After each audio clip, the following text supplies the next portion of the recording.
We continue to cooperate and engage with our partners in Europe on bilateral, regional, and global issues of mutual interest. Our focus was to develop deeper economic collaboration, cooperate to confront climate change, and find opportunities in higher education and employment.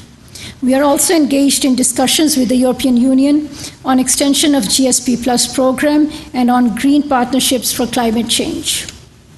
Foreign Minister attended the 29th ministerial meeting of ASEAN Regional Forum in Cambodia from 4th to 6th August 2022. He also visited Indonesia and Singapore. Pakistan's relations with Africa are seeing a positive trend in terms of bilateral trade and political, parliamentary, military, and security cooperation. Pakistan opened new missions in Ivory Coast, Djibouti, Uganda, and Ghana, while Ethiopia opened its resident embassy in Islamabad. Our bilateral trade and business-to-business relations with Africa over the last 6 months have also registered record increases. Similarly, the remittances from Africa have reached a high of over $400 million. PIA and Ethiopian Airlines agreed for code sharing, which would directly connect Karachi with Addis Ababa.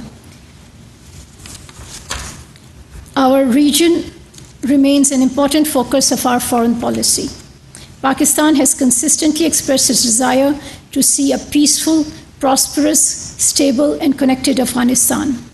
We wish that Afghanistan emerges as a trade and energy connectivity conduit to our region.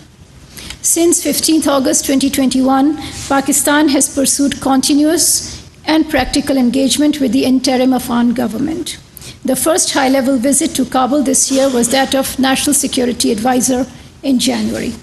Foreign Minister of Pakistan, Bilawal Bhutto Zardari, met acting Foreign Minister of Afghanistan, Maulvi Amir Khan Muttaqi, on the sidelines of the SCO CFM held in Tashkent, Uzbekistan on 29th July 2021.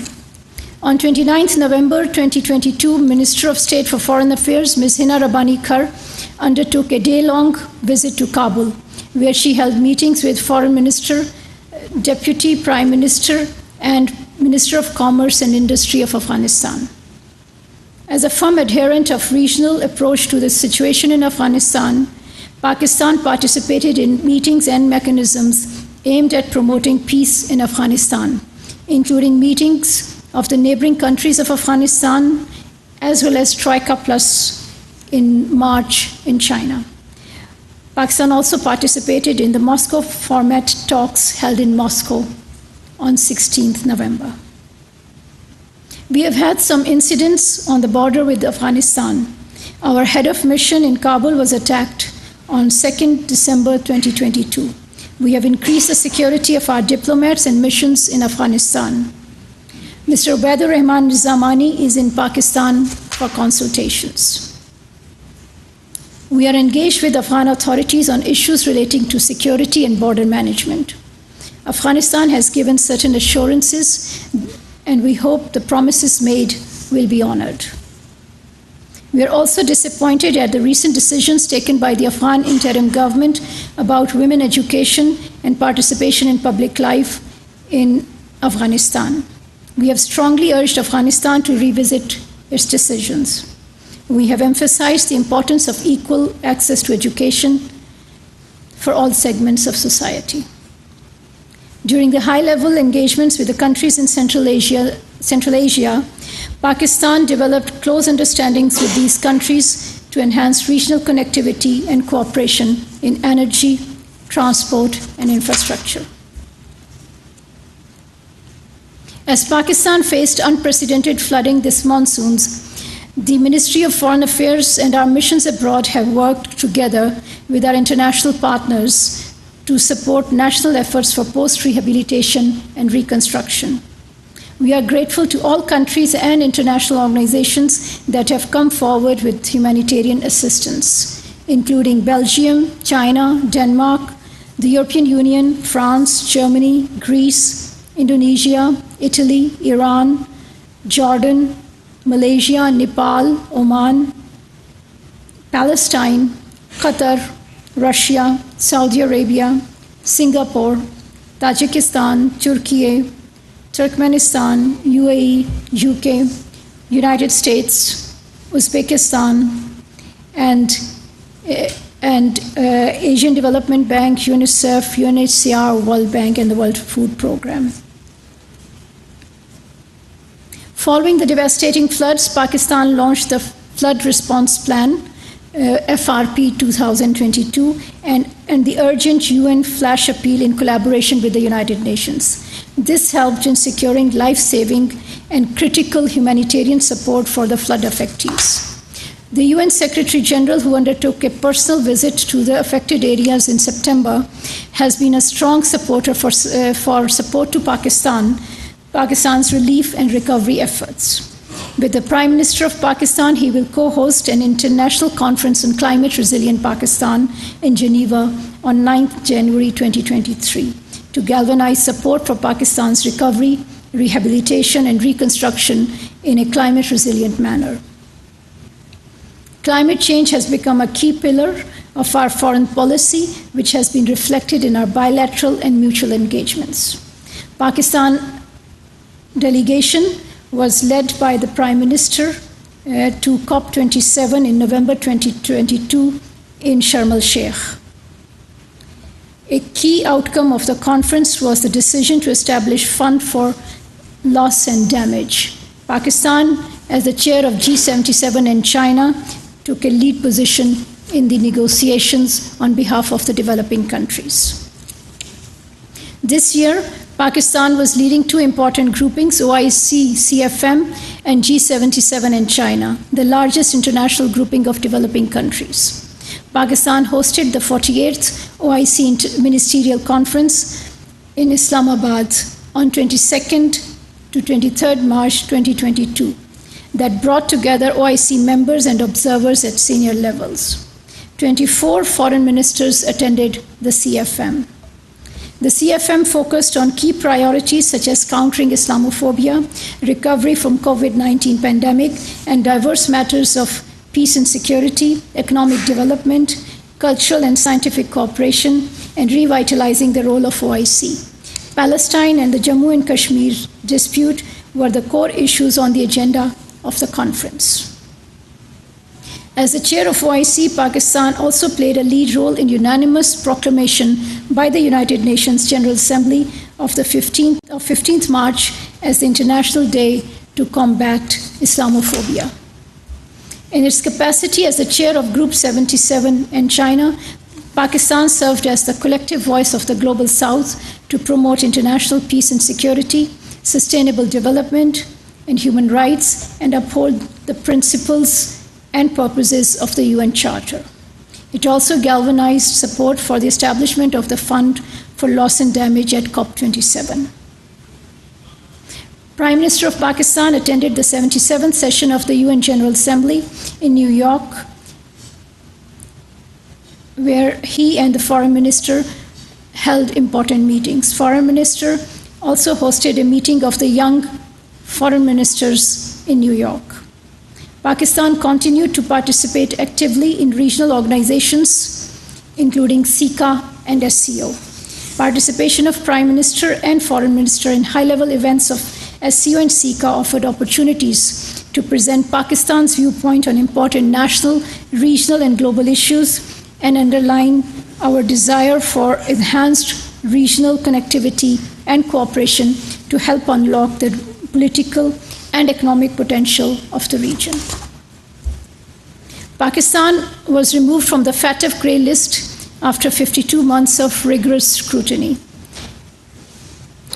Pakistan's removal from the grey list marked the completion of two very challenging and complicated action plans and a high degree of effectiveness of our money laundering and counter-financing of terrorism regime, which are irreversible and robust. Pakistan continues to pursue a policy of peaceful neighborhood based on mutual respect and sovereign equality with all countries of South Asian region. In case of India, we consistently maintained that bilateral relations cannot fully normalize until the resolution of the outstanding disputes, especially the core issue of Jammu and Kashmir. However, a Hindutva-inspired nationalist government continues to act as a regional bully and create hurdles in development of normal bilateral relations. Its suppressions of minority and the people of IIOJK is a matter of great concern for Pakistan. During 2022, we invited the international community's attention towards the Indian involvement in terrorism directed against Pakistan. In that connection, we recently released a dossier on the Indian involvement in the Lahore attack in June last year. The year also witnessed the incident of firing of an Indian supersonic missile into Pakistani territory on 9th March 2022. The incident revealed technical lapses and systemic loopholes of serious nature in India's handling of its strategic weapons. The irresponsible Indian action is yet another threat to peace and security of the entire region. Pakistan demonstrated exemplary restraint, which is a testament of its systemic maturity and abiding commitment to peace as a responsible nuclear state. The 48th session of the OIC Council of Foreign Ministers took note of the incident and adopted a resolution calling on India to refrain from any action which may aggravate the security situation in South Asia. Notwithstanding the prevailing tensions, the ceasefire understanding of 2003, reaffirmed in February 2021, was upheld at the line of control in the interest of regional peace. As a humanitarian gesture, Pakistan allowed India to transport consignments of wheat for the people of Afghanistan. In addition to the Kartarpur corridor, Pakistan facilitated visit of Indian pilgrims to different shrines under the bilateral protocol of 1974. Pakistan's relations with other South Asian countries, Sri Lanka, Maldives, Nepal, Bhutan, and Bangladesh, witnessed positive developments. Pakistan is keen to strengthen the existing multifaceted cooperation with these countries. In this context, Foreign Minister held important meetings with the foreign ministers of Bangladesh, Sri Lanka, and the Maldives on the sidelines of multilateral events and conferences. During 2022, India continued to use its military might to suppress the Kashmiri struggle for their rights and liberty. Throughout the year, Pakistan raised its voice for the people of Kashmir at all relevant bilateral and regional forums. It called for an end to grave human rights violations in IIOJK and for a just resolution according to the wishes of the Kashmiri people and the relevant UNSC resolutions. The 48th session of the OIC Council of Foreign Ministers and the OIC Contact Group on Jammu and Kashmir adopted important resolutions on Jammu and Kashmir dispute and agreed on an action plan. OIC Secretary General's first ever visit to Muzaffarabad and line of control on 11 December 2022 was another manifestation of the organization's continued concern about the situation in IIOJK. Going forward, Pakistan will continue to make all possible efforts for the settlement of Jammu and Kashmir dispute in accordance with the relevant UN Security Council resolutions. I thank you.